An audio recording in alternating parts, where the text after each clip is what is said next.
Tem um irmão que era uma sensação nas competições, né, que é o André Pastore. O mais novo não quis muito ir para o lado da competição, mas o que você tem a dizer da competição? Quando você e seu irmão começaram a competir, o porquê de começar a competir e na sua carreira, você acha que faltou alguma coisa em termos de competitivo ou não? Foi um total sucesso. O que você pode me falar aí? Então, até interessante que eu estava falando do meu irmão esses dias, hoje inclusive, porque eu estava em São Paulo, meu irmão hoje mora em São Paulo, na Faria Lima, trabalha com o mercado financeiro, tem uma rotina e um estilo de vida bem diferente, mas surfa quase todo final de semana, vai para o Guarujá, a gente estava em Ubatuba ontem, surfamos juntos, e eu até postei umas ondas dele, e o moleque surfa muito até hoje, né? Então é o que você falou, o André era a grande sensação e promessa da família, sempre foi, desde aquela época que a gente começou na tua escolinha, que a gente começou a competir. O André sempre teve muito talento, muito mais resultado do que eu, inclusive. Eu me considero um cara talvez um pouco mais esforçado do que ele, o talento natural dele sempre falou muito alto, ele ganhava as competições com facilidade, tinha melhores patrocinadores e tal. Por uma escolha dele, aos 17, 18 anos, ele começou a se distanciar e se voltar mais para os estudos, depois faculdade, trabalho.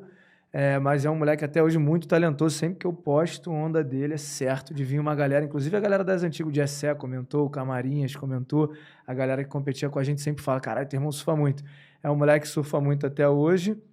E assim, em termos competitivos, é uma questão interessante, assim, eu passei, mais ou menos quando eu tinha uns 19 para 20 anos, um momento meio complicado para mim de transição. Eu sempre competi dos, sei lá, 12 anos, 13 anos até os 19, 20. Eu era competidor de surf.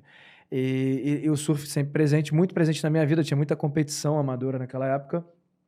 Quando eu cheguei com 19 anos, voltei de um intercâmbio na Austrália de um ano, rolou aquele impasse de se eu ia começar a faculdade ou se eu ia continuar competindo.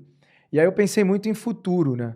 E aí eu lembro que nessa época, as referências que eu tinha, assim, dos melhores surfistas do Brasil, tipo Mineirinho e tal, eu falava, cara, para eu viver bem financeiramente de surf como competidor, eu tenho que ser o melhor da parada no Brasil, eu tenho que estar entre os melhores do Brasil.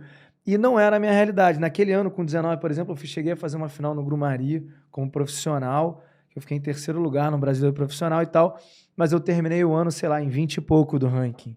Eu não era aquele cara, tipo, esses moleques que tiveram uma carreira meteórica como amador, entraram no QS, e entraram pro CT e tal. E aí eu pensei, cara, para ser um competidor e não ser os caras lá do topo e tal, eu até queria, tive essa conversa com meu pai na época, sobre ter a oportunidade de competir 1, 2, 3 anos de circuito WQS inteiro e entender até onde eu conseguiria chegar se eu me dedicasse full time, o tempo inteiro, treinando e pensando em competição. Eu queria, e meu pai queria naquela época, só que sempre foi um circuito caro. Hoje em dia o WQS é um circuito muito caro.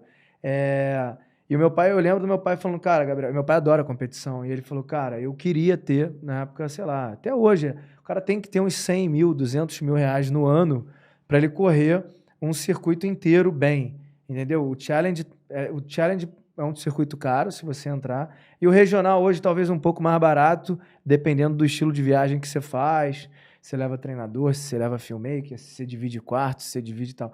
Mas é um circuito caro. E meu pai não tinha essa condição na época de tipo, cara, eu não tenho 100 mil reais a mais no ano para botar. Eu queria ter. Se eu tivesse, eu botaria para eu ver até onde tu vai.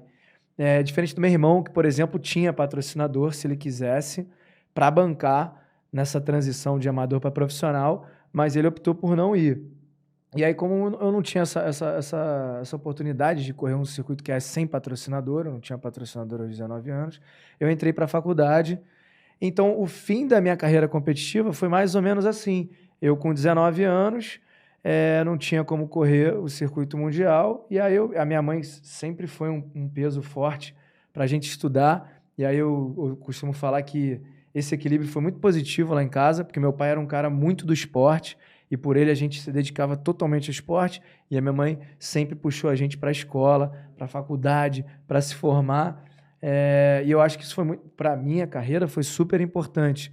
Eu, hoje em dia, sou surfista profissional, mas sou um comunicador, tenho uma empresa também que trabalha com turismo e tal, e a minha formação e a maneira que eu me comunico, que eu desenvolvi isso, que eu estudei ao longo da minha vida em boas escolas, em Santo Agostinho, aqui na Barra, depois me formei na PUC em comunicação. Isso fez uma diferença legal para levar a carreira que eu levo hoje. Então, eu costumo falar que o meu pai foi o grande incentivador do surf e tal, mas a influência da minha mãe para eu seguir estudando sempre é crucial para eu estar onde eu estou hoje. Então, essa combinação do meu pai e da minha mãe, eu sou muito grato aos dois, me trouxeram aonde eu estou hoje. E aí, minha carreira competitiva, para finalizar a tua questão, acabou assim, sabe? Eu até queria, particularmente, eu acho que eu poderia, de repente, na época, chegar nos Primes, que hoje em dia era o Challenge, mas, assim, entrar no CT e bater de frente era um negócio distante para mim na época, assim. Então, acabou assim, de boa, não tenho nenhuma frustração no sentido, tipo, eu queria muito ter e tal. Acho que foi tranquilo, depois eu entrei para a faculdade e comecei a carreira de free surfer, comecei a trabalhar com canal, com televisão, me comunicando e surfando e escrevendo matéria para revista e tocou desse jeito.